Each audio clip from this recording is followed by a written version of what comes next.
What's up, babes? It's Curly. So Victoria, I'm back with yet another video. If you're new here, hi, welcome to the channel. And if you've already been subscribed, thanks for coming back. So y'all, in this video, be all tucked and bundled.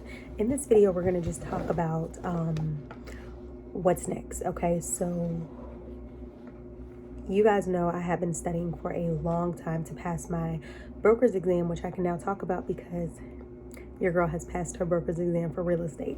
There are some personal goals that I have, personal things that I would like to accomplish before I step out and own my own brokerage.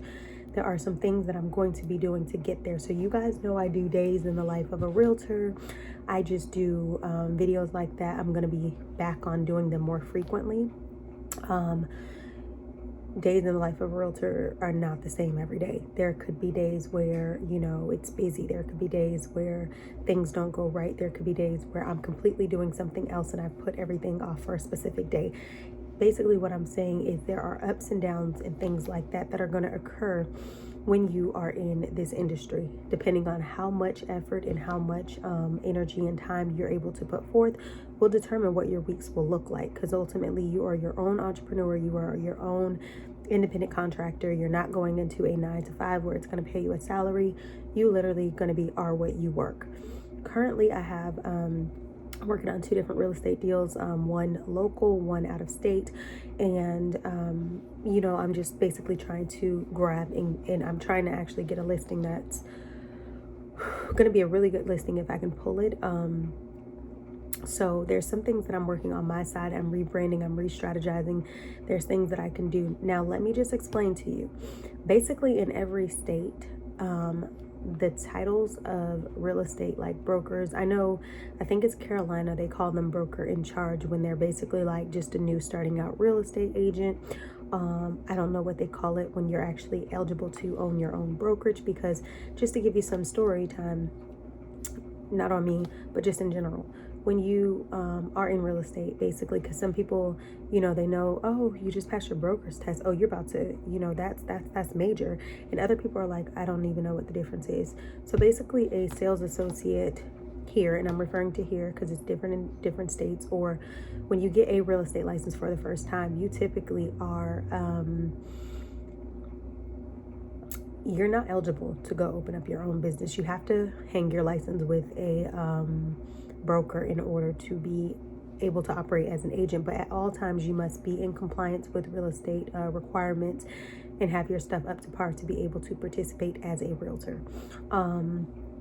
So basically, once you become eligible to become a broker after having your license for whatever the time frame is, however many years within your state, and you've met all the requirements for you to become a broker, then once you become that, you can either once you pass that broker's test, you can go open up your own and operate as a licensed broker who has more liability, more responsibility, more whatever. Most people, and I'm not going to say most people, a lot of people get into real estate and they might not have that goal. Some people do, some people don't.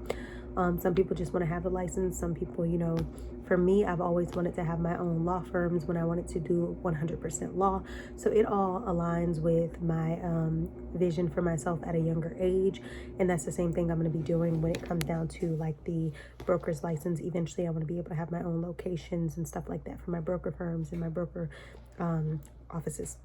So basically, when you get that license, you can either go operate by yourself, or you can choose to still work underneath the employment of another broker, but you will be considered a broker associate because you normally cannot have more than one broker in the same office, you know, under the same information name, all of that. So you would have that broker who runs and operates that office, but you would also have sales associates and broker associate, which is what I am. So my broker, even though I'm a broker associate, it's because I am basically a broker's associate, has the same license as a broker who runs their office, except you choose to cut out the overhead, all of that liability, and you choose to hang your license underneath the operation of another broker to take all of that off of you. So basically my license is the equivalency of these brokers. My goal, of course, is to open my own, but I think I have strategic and specific, my laundry is going in the back, so I apologize if you hear the noise, but I have specific goals that I want to get to and things that I want to accomplish before I take that leap. I'm not afraid to take the leap. I mean, fear is going to keep you from winning a lot of games if you worry about the fear. The one I love the quote, "Don't let the fear of striking out keep you from playing the game." So in the end of the day, I'm not going to give up. I'm not going to, and yes, I understand what it is that I want is difficult. It's not easy. It's not for the weak. There's a lot of responsibility. There's a lot of liability that comes with what it is I'm trying to do. But with my faith and with my tenacity and with my belief in myself, I believe that I will accomplish everything that I set out to do. So that's what I'm doing. And I know, people are asking, oh, we passed the broker's test, now what? If you follow me on Instagram, then you've probably seen my TikTok or my reel. And I would put it in this video, but I kind of don't know if I'm going to put it because I don't know if I'm going to get copywritten in this video. But anyway, when I passed my broker's exam, I was super excited. I was just super excited. So that's what I did. Oh my gosh, it's so loud. I can't even close the door all the way. It's the washer. But yeah, I was super excited. And I know now I'm getting questions. So what next? What are you going to do? And I know that you guys follow me on my channel and I get so much support from you all. So I definitely want to come on here and I definitely want to make sure that I keep you guys up to date with how I'm going to proceed. Obviously, you're going to see, like today I did a day in the life of a realtor. I was going to go check out a property that I'm trying to secure a listing for, or at least get to see. And it's like literally, this property is like property. It's a good property. However, I was unable to get in. I'm gonna keep trying throughout the week to just see what I can pull. But yeah. So that's what I'm gonna do. So the answer to what next is, your girl is gonna be working really hard to formulate, those specific goals that I have, which I'm not going to say what they are. I'm not going to put it out here. I'm going to keep that energy secured and private until it's secured. But just know that right now I'm going to be operating still as a broker's associate, which again, like we talked about, underneath the employment of another broker who holds the same license as myself, so that the liability and the responsibility is not solely on me, but it is on that business. And then eventually when I feel more comfortable to step out and I'm able to juggle all of those things, because at that point you're not thinking about yourself as a solo agent, you're thinking about yourself as a business, you're thinking about yourself as a brand, you're thinking about yourself as someone who is going to be successful, but you're also thinking of yourself as someone who have to make other people successful too, you know what I mean? And I've always had that quality about me that just want to see other people win as well. When I used to do sales and stuff like that, my retention on helping other people to be able to obtain the same thing that I was able to do, maybe not on the same caliber, but you definitely knew that these people improved, was just, huge. I always say it doesn't matter how good you are in sales. It doesn't matter how good you are as an individual. Leaders need to be able to teach people to do the same thing that they do and do, if not better. You know what I mean? Obviously, everybody comes with their little personality and stuff like that. And that's really what wins the game. You can have somebody in the same industry. We know all the same thing, but my personality and who I am and my integrity is what's going to set me apart from a lot of people. So not to say that there aren't other people of integrity, but I'm just saying, know your why in life, know your niche, know exactly what it is you're supposed to be doing and focus on that, because a market can never be oversaturated if it's meant for you. So if you're supposed to be in that market, it's gonna be room for you, sis. And if you're not supposed to be in that market, it's never going to be room, because you're not supposed to be in it. A lot of times we have people trying to do things because, oh, she does that, I want to do that too, or oh, she makes it looks good, or da da da da. But I'm where my passion and my purpose and where I'm supposed to be. I'm right within what God has for me. So you have to ask yourself, what does God have for you? What Curly's Victoria has going on for her is not the same thing that's going on for you. And you have to understand that, like, you can't just miss me to everything. You know what I mean? Like, oh, she does that, me too. Oh, this is it, me too. Because you're going to be miserable. You're not going to be happy. So you have to do what you love and just look at it as I'm getting paid to do what I love. I've always known that making a difference, making an impact, business, beauty, fashion, lifestyle, all these things have always embodied me. They've always followed me long time ago. So when I look at myself now and I look at the industry I'm in and I look at the things that I'm doing, I'm right in alignment with everything that I've always wanted to do, everything that it's all right here. So I'm just excited. I remember I used to talk to my friends in college, and and stuff like that in high school and say, I cannot wait to see where I'm going to be at X, Y, and Z in my life. You know, you just can't wait to see when you're fully immersed in the things that you said you were passionate about. And at some point, you know, you're where you're supposed to be. At this point, it becomes a monetization. Let's figure out, how can we monetize this to the best of its ability? How can we impact more people? How can we spread the word? How can we da da da da? So I think when it gets to that point, you will start to, you'll know. I wake up every day excited about everything I'm working on. It might look spontaneous and it might look like it's too much for somebody, because some people say, oh, focus on one thing, that, you know, that whole little speech. I'm here to tell you, sis, don't be afraid to be multifaceted. If you are talented in multiple things, use those gifts. Don't sit on them. And people always say, oh, focus on one thing. So tell me why, if focusing on one thing was really key, why does the average millionaire have 7 different income streams? Why does the average millionaire leverage their money? You know what I mean? Like, why do they do these things if you're saying focus on one thing? Meanwhile, yeah, you can take one of those things and leverage all your businesses, but it doesn't mean that you have to be like one track minded. If that's how you operate and that's good for you, great. But for my multifaceted men and women out there, don't let anybody tell you that you're doing too much. If you're doing too much to them, that means they're doing too little. So surround yourself with people who are going to be on the same thing that you're on. Surround yourself with people who are going to be motivating. Surround yourself with positivity. I don't care if they're related to you or they're not. If they don't fit your circle, they don't fit your life, you need to let them go. There's no point in carrying dead weight. Why stress yourself out when you don't have to? Why? The things that you do for other people, most of the time, they won't even do for you. So really evaluate your circle. And if you have a circle this big, then maybe you need to bring it down to this big. You know what I mean? In the end of the day, you need to have a team of people who support you, and you need to support you. You know what I mean? So don't get so caught up in the quantity of people who you know and who you call yourself friends with. Be more concerned with the quality, because there's going to be a lot of people who are going to want to jump on the bandwagon when you become your best self. But look at the people who stayed when you were up and when you were down and when you needed somebody, and who was always there. Look at those people, because those people are going to be the people who you need to keep around.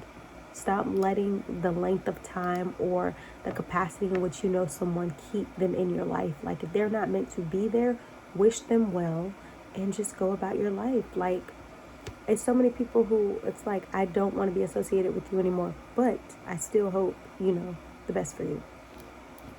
I just don't want you around me. You know what I mean? So you have to surround yourself with like-minded people, and you have to just be willing to go. You know what I mean? You have to realize that a lot of successful people, they just take risks. You know what I mean?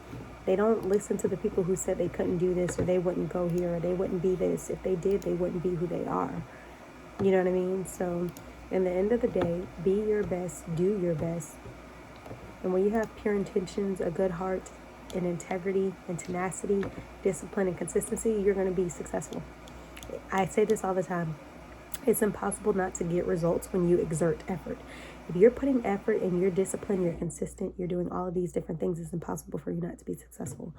So surround yourself with people who are going to be successful. Surround yourself with people who want to see you win as well as you. If you sit at a table of people and you are the smartest, the highest and the most respectful way at that table, then you're sitting at the wrong table. Because people who truly want to win, you don't mind sitting amongst sharks. You don't, because in the end of the day, that's going to pull you up. You know what I mean? You want to be around people who you're like, okay, you're at my level or you're higher than me. I don't want to be the one at the table that, you know, because in the end of the day, where do you get to grow if you're the one who know the most, do the most? You got to take a seat at the table of the big league. You got to swing for the fences. Don't be afraid to, you know, fail. Failure is normal when you're trying to succeed. The only time it's not okay is when you give up. Because failure is inevitable. We're going to fail at something in our life. Whether we're going to fail at that basketball game, we're going to fail that test, we're going to fail something. But failure really, really helps with character. It helps with tenacity. It helps with you becoming the better version of yourself, because that's a testament to your testimony. So don't let failure hold you back. If maybe you're in grad school, maybe you're in undergrad, maybe you're in high school or middle school, in the event that you ever feel like, oh, this class is so hard, I can't do this, are you going to let that one class take you out of the game when you've passed the other 99 classes? Or are you going to say, I'm going to give you a perfect example. When I was doing my MBA program, I got into, first of all, my school, it was an advanced program. So we did our work in half of the time that you get in a normal semester. And it was advanced. And this was my MBA program. And I had a accounting, I think it was my accounting class, my finance class. Girl, the accounting class literally had formulas so long that it was pages and pages and pages and pages. And if you got the formula wrong, you got the answer wrong. And I kept realizing, like, okay, I'm not even understanding how to do X, Y, and Z. So you know what I did? I invested in a tutor, because I was not going to let that one class deter me from graduating from that MBA program. So I invested in a tutor. Some of you might say, oh, forget that class, I'm going to the bar. Forget that class, I'm about to go on vacation. Think about how you're investing. You might have put your money into a bar that week and said, dump this class. I put my money into a tutor, and I expressed to my tutor, I'm not going to let this one class hold me back. I'm not. I'm in my final semester. I'm not. And I got a tutor. And I went against the grain, because my program said, we advise you take this, If you don't take this, then you can be on academic probation, or you can be dismissed, you know, that whole shenanigans they kind of put there. I went against the grain. I said, I'm going to do X, Y, and Z, and I'm going to pass. And I did that. And I shocked the professors. But I didn't shock myself. And I probably didn't shock God, because God knew what I was capable of, and I knew that he was going to come through when I was in my purpose and my passion, and I was in his will. So I literally said, okay, we're going to pass this test. And guess what, girl? We passed the test. And then when we passed the test in the class, in that semester, after the end of that semester, I think I had a couple more classes. I took a couple more, finished them, and then I passed the program. It's almost like I already willed it in my mind to do it. When you will it in your mind that you're going to be successful, it's already here.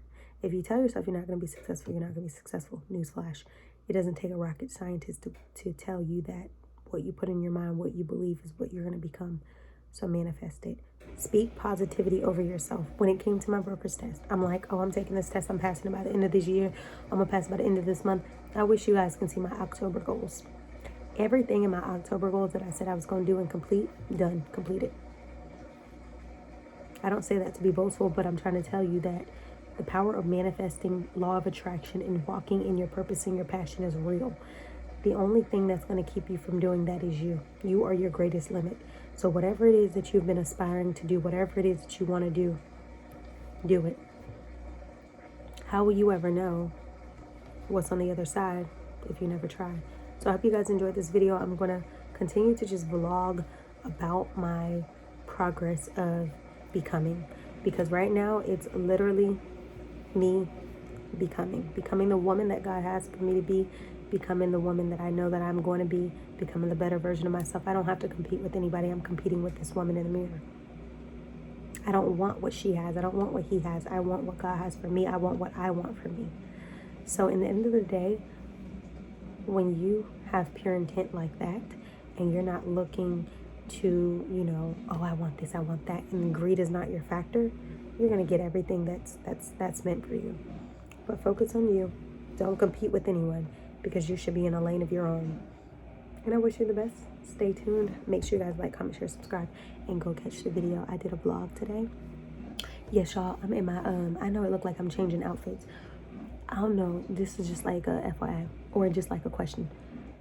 When y'all wash laundry, say you're washing your whites or you're washing your coloreds. I just had on a cream colored blouse, right? Do y'all be taking off your clothes and throwing it right into the washer? Because you just like, I'm washing that low. I need to throw everything in there. Because, girl, I threw that sweater in there so quick, because I'm just like, it gotta go with the, it gotta go with my whites. And I put on this jacket real quick. I'm not about to have that one little garment outside of that load. I'm just not going to do it. Let me get off of here, y'all, because I'm about to get crazy. And I'll talk to y'all in the next video. Thanks for tuning in.